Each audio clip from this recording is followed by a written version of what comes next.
Pessoal, uma surra sem tamanho, né, que o Vasco tá levando, pelo menos até o momento que eu tô gravando esse vídeo. Eu parei de assistir o jogo, não quis mais assistir essa porcaria desse jogo, tá 3-0 pro Palmeiras.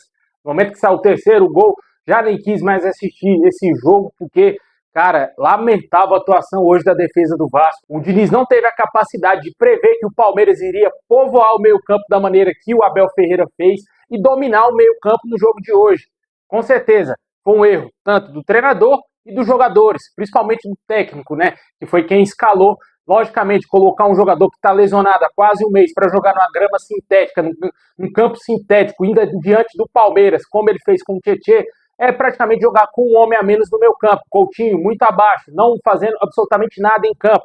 Verratti, um a menos em campo. Com certeza aí, não tinha como o Vasco segurar o time do Palmeiras, né, velho? Hoje, tinha que ter tirado o Verratti do time, colocado mais um meia de marcação, talvez fosse o Matheus Cocão, quem quer que seja, tinha que ter colocado mais um meia de marcação, porque você não pode ir de peito aberto contra um adversário, jogando na casa dele, um adversário do tamanho do Palmeiras, com um time infinitamente melhor do que o do Vasco.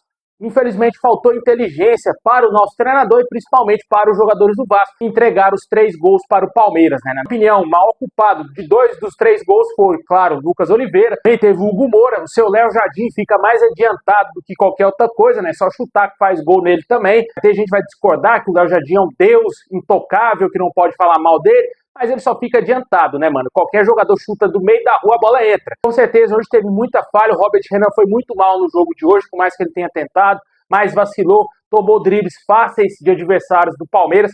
Isso tudo, cara, só no momento que eu tô gravando aqui, cara, o jogo nem acabou o primeiro tempo. Tudo isso que eu tô falando já aconteceu só nos minutos iniciais da partida. Com 20 minutos de jogo, já tava 2-0, com 27, já tava 3-0 pro Palmeiras. Com certeza aí, o jogo dos sonhos do Palmeiras, né? Agora é só administrar, tirar o pé, porque o Vasco não vai fazer nada nesse jogo, a não ser levar mais gols, entregar mais gols para o adversário. E o campeonato do Vasco claramente é outro, né, cara? Para quem ainda estava iludido que o Vasco poderia ganhar do Palmeiras, o campeonato do Vasco hoje claramente é no máximo, estourando, como diz o seu Pedrinho, top 8, ficar ali entre 8º lugar até, quem sabe, o 16º.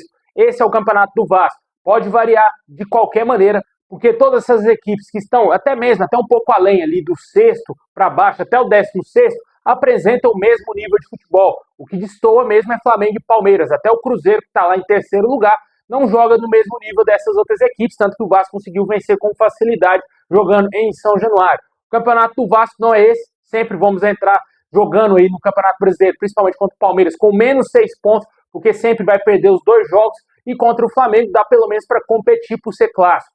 Claramente aí, o Campeonato do Vasco é contra o Vitória, é contra o Fortaleza, foi contra o próprio Bahia, e foi um time que o Vasco teve condições de vencer com uma certa naturalidade. Aí entra aquela questão que eu falei, que lá dos 5º, 6º para baixo, todo mundo tem o mesmo futebol. Porque o Campeonato Brasileiro é um campeonato de muito baixo nível. Temos só 2 equipes aí favoritas, que sempre vão estar lá em cima, e o restante se matando por alguma coisa dentro da competição. Tanto que ano após ano a gente sempre vê ali mudando alguma coisa no meio da tabela, mudando ali na parte de baixo, né? E claramente é muito difícil competir contra Palmeiras e contra Flamengo.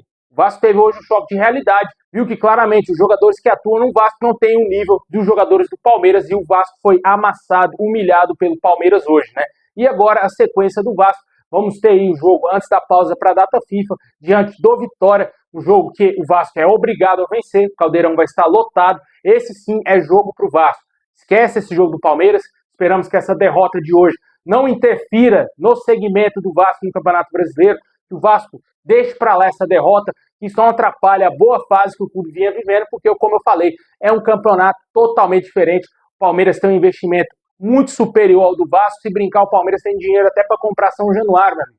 Com certeza aí o Vasco vive uma outra realidade, outra situação no Campeonato Brasileiro, e tem que conseguir vencer o próximo jogo contra o Vitória, vencer Fortaleza fora após a data FIFA. Vamos ter também um clássico contra o Fluminense, Red Bull Bragantino. O Vasco tem condições de vencer esses adversários aí. E além também, no início de novembro, vamos ter outro clássico contra o Botafogo e também São Paulo. Todos esses jogos, na minha opinião, são viáveis para o Vasco. O Vasco tem que esquecer realmente esse jogo aí que passou, corrigir os erros, para que o Diniz não cometa mais a loucura de quando enfrentar um adversário muito mais qualificado, querer ir de peito aberto, querer jogar de igual para igual contra um time como o Palmeiras, que os caras são letais.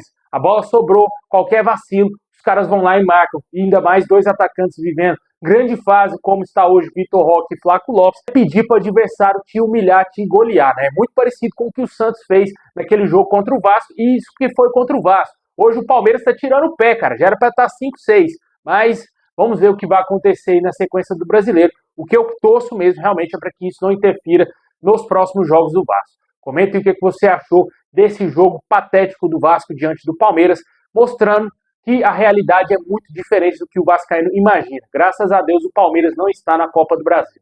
Finalizando aí, né, cara, infelizmente no jogo de hoje o Carlos Cuesta e também o Barros fizeram uma falta tremenda aí ao sistema defensivo do Vasco. Se o Diniz tivesse colocado talvez jogadores um pouco mais defensivos, e se tivéssemos aí à disposição o Barros e também o Cuesta, certamente o Vasco não iria passar pelo que passou no jogo hoje contra o Palmeiras, né? Jogadores aí de muita marcação, a zaga fica mais imponente com o Cuesta. Lucas Oliveira hoje certamente aí fez uma das piores partidas dele com a camisa do Vasco e com certeza aí fizeram muita falta, principalmente o Barros no meio campo e também o Carlos Cuesta. Tivemos também a ausência do Matheus França, né? Que teve uma lesão no treinamento e por isso que não foi para o jogo hoje. A expectativa é que esses jogadores voltem no jogo diante do Vitória. Caso esses jogadores que estão lesionados não tiverem condição de jogo, só deverão retornar após a pausa para a data FIFA, né, cara? Que vai ficar parado por 10 dias e a tendência é que eles só possam voltar após esses jogos aí do Brasil, os amistosos, e voltem no jogo contra o Fortaleza. A mesma expectativa vive também o lateral esquerdo, Lucas Piton, que já tem algumas rodadas que está desfalcando o Vasco devido a uma lesão que ele teve. A mesma coisa também o Thiago Mendes. Esses são os jogadores lesionados que desfalcaram o Vasco hoje.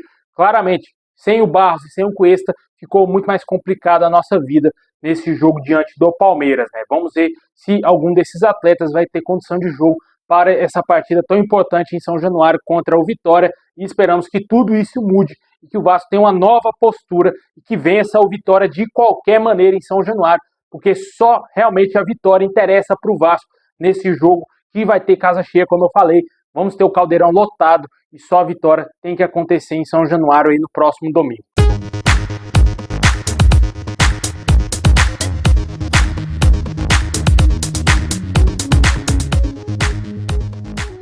É isso aí, pessoal. Muito obrigado por ter assistido até o final. Cara, não tem nem o que analisar. Vasco entregou o jogo praticamente pro Palmeiras, né, cara? Muitas entregadas mais uma vez aí, aumentando mais ainda aquela conta de times que mais entregam para o adversário durante os jogos do Brasileirão. E claramente o Vasco está disparado na liderança, né? Vamos ver o que vai acontecer na sequência. Comente aí quem para você foi o melhor jogador em campo hoje, se teve alguém, e o pior, claramente aí, é o Lucas Oliveira disparado, né? Não tem nem como falar que tem outro jogador pior do que ele em campo. Muito obrigado, tamo junto. É nóis.